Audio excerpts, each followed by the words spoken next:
പെരുന്നാളിനും മറ്റും ചെറിയ കുഞ്ഞുമക്കളെയും കൂട്ടിയിട്ട് പള്ളിയിൽ വരുന്ന ചില രക്ഷിതാക്കളുണ്ട്. അത്തരം കുട്ടികൾ പള്ളിയിൽ ചിലപ്പോൾ മൂത്രമൊഴിക്കുന്നു, പള്ളിയിൽ നിസ്കാരം നടക്കുമ്പോൾ ബഹളം വെക്കുന്നു. അതിനാൽ വകതിരിവെത്താത്ത ചെറിയ കുട്ടികളെയും കൂട്ടി പള്ളിയിലേക്ക് പെരുന്നാളിന് വന്നേക്കരുത് കേട്ടോ, അല്ലാത്ത സമയത്ത് വന്നേക്കരുത് കേട്ടോ.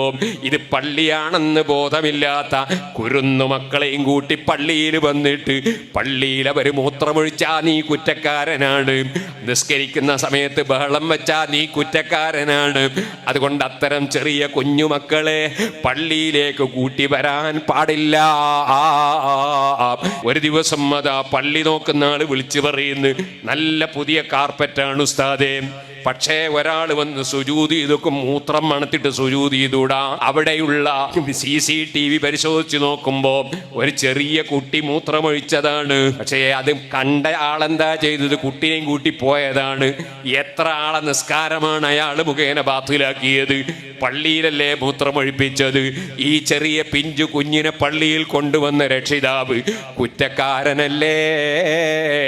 അതുകൊണ്ട് മുസ്ലിമീങ്ങൾ ശ്രദ്ധിക്കണം, ചെറിയ വകതിരിവില്ലാത്ത തമ്മീസില്ലാത്ത മക്കളെയും കൂട്ടി പള്ളിയിലേക്ക് വന്നേക്കരുത് കേട്ടോ.